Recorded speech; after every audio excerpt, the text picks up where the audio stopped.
Well, thank you very much for inviting me to come over to share with you the experience of Hong Kong. And I know that I am running short of time because I think we only have a few minutes to spare.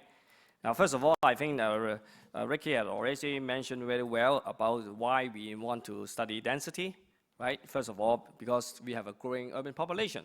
Just like in China, for example, in the next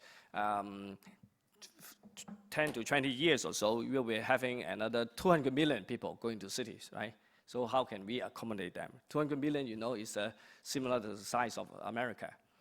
And also we are talking about this sustainable development. We're talking about compact cities, right? By being compact, so you need to increase your density. This is the issues. Now, when we talk about the high density development, obviously, as pointed out by Ricky, Hong Kong may be one of the extreme case of high density development. There are a lot of advantages. For example, you can save land, save the environment, you can minimize your infrastructure costs, you can shorten your travel distance, as mentioned by some of the residents living in the high density environment. Obviously, because of that, you can save energy costs. And also, you can, because of the high density, you can support this mass transit system and promote low carbon cities. So there are a lot of advantages. Looking over here, this is as early as 1989. I think people working in sustainable development obviously recognize the work of Peter Newman as well as Ken Worthy. And in Hong Kong is somewhere over here, right? In terms of the lowest, in terms of consumptions, in terms of energy. And this is because of also the high density that we are having, right? But when we are looking at the density, well, this is Hong Kong. I think we have seen this many times before. Like Secretary Zhao's talked about, we have a 40% country parks. We have actually 70% non-built area. Well, in terms of density, what does it mean? Well, in density, we have to talk about many issues. One of the very important issues is what is known as the modifiable area unit problem in our work in geography. For example, in the whole of Hong Kong, in the overall density, we were talking about 6,400 people per square kilometers because we have a lot of open space, right? Because of that, we condense a lot of people to this urban area to 20,000 people. Looking at the Mong Kok area, maybe 110,000 people. But when you go to street block, one of these slides that we have shown, it can be as high as 400,000 persons per square kilometers. But obviously, there are reasons why, right? Today, because of the time, I'm not going to talk about the reasons why. There are a lot of reasons, right? The other thing is that, obviously, of this high density, as being discussed, you have a lot of social pathology and also crowding or crowdiness. There was a lot of research in the 1960s and the 1970s about the effect of density on social pathology. At that time, because America building a lot of skyscrapers, they would like to see whether they can put a lot more people there, right? So they do these type of studies. But eventually, despite all the work, it is not conclusive, saying that there is a direct relationship between density and social pathology. But since 1970, very few people worked on that again, right? Maybe perhaps the work by the present work may be something resurrecting the type of problem that we are facing, right? And basically, when we talk about density, there is no direct relationship, and crowdiness or crowding is a psychological feeling only. And there is a lot of Chinese culture can tolerate high density, as being studied by Robert Mitchell in the 1960s and also early 1970s in Hong Kong and Taipei, right? And one of the things is that in terms of environmental psychology, when we're looking at the man and the urban environment, right? First of all, you have the human being over there, and the human being have a lot of different attributes, like the different socio-economic background, the age, the culture. They have a room, environment, they have a flat, the building, the street block, neighborhood, district, and city, etc. So different environment you are interacting with, and you have different types of feeling about the whole thing, about how you move. If you move very slowly, very crowded, then you feel very crowded, right? And the environment, if you, for example, if you live in a small room, but you have a very large garden outside, you still do not feel crowded, things like that, right? And then also talking about open space, the community facilities and the management side, as well as the design and the aesthetics environment. These are all very important, right? And so how can we try to mitigate the feeling of crowdedness? If we, for example, have to accept density, high density, but what can you do in terms of planning, design, and management? So you can talk about, the interior design, exterior designs of the buildings and the sites, just like in the case of Hong Kong. You can, first of all, like in the case of Hong Kong, you try to make the traffic move smoother.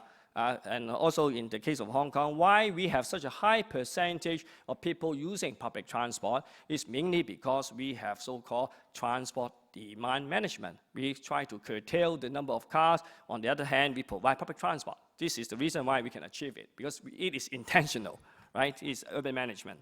And also we have to have a clean and well-managed living and working environment, just like this hall, although it seems to be a lot of people, but you do not feel crowded because it's a very nice environment, right? And also the socio-economic background helps, as well as Hong Kong is being successful in reducing the feelings of crowdedness through a lot of planning, design, as well as management issues.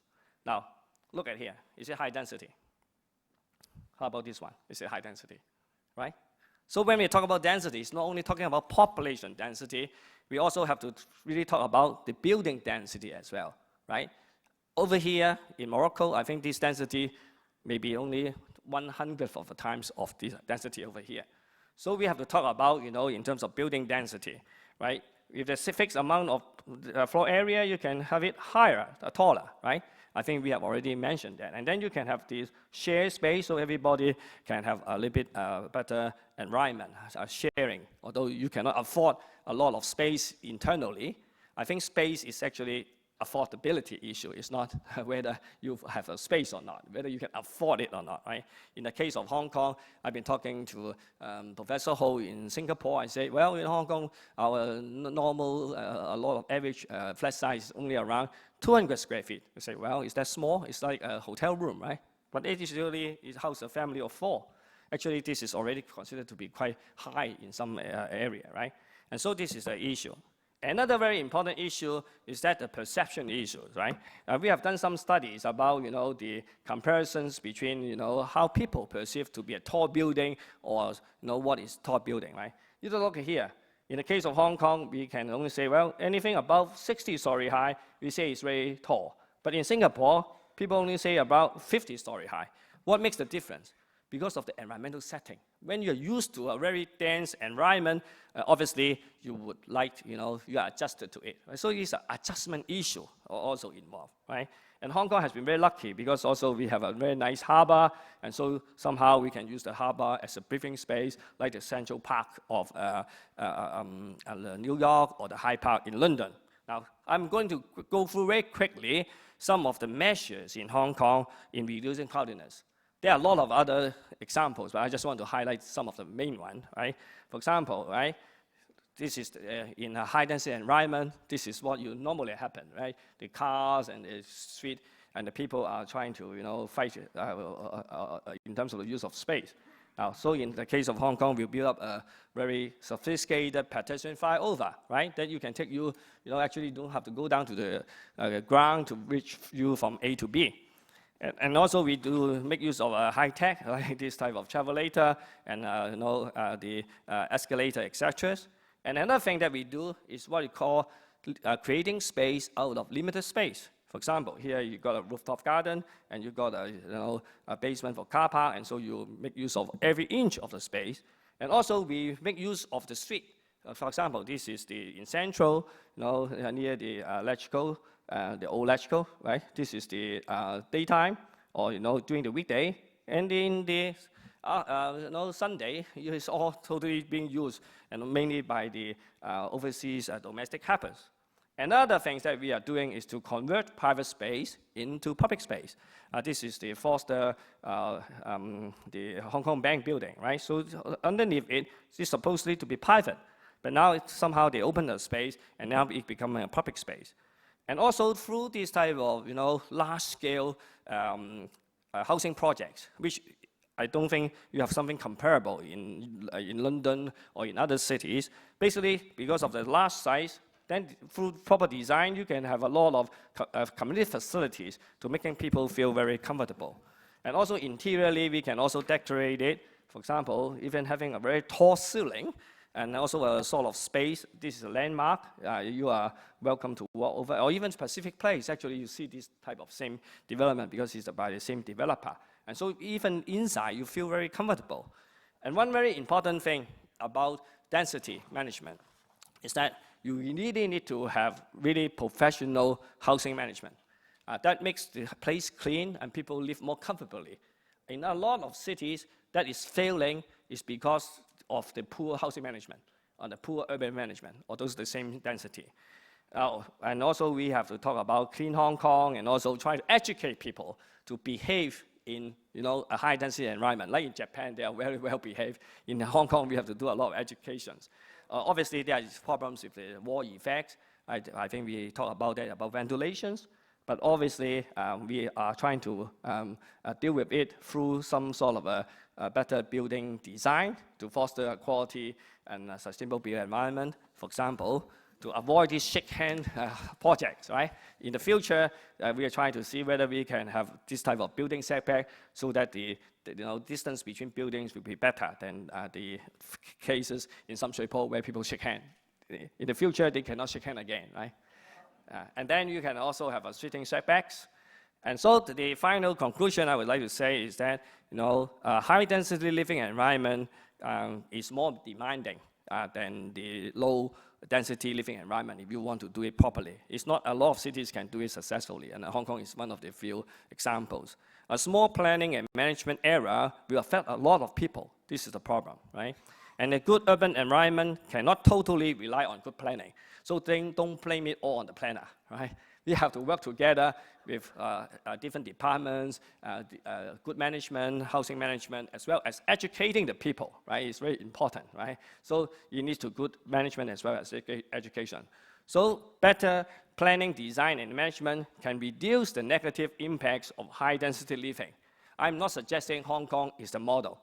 I think it is one of the extreme model, but at least it demonstrates under this extreme high density environment, we're still able to create quite a good living environment. Thank you.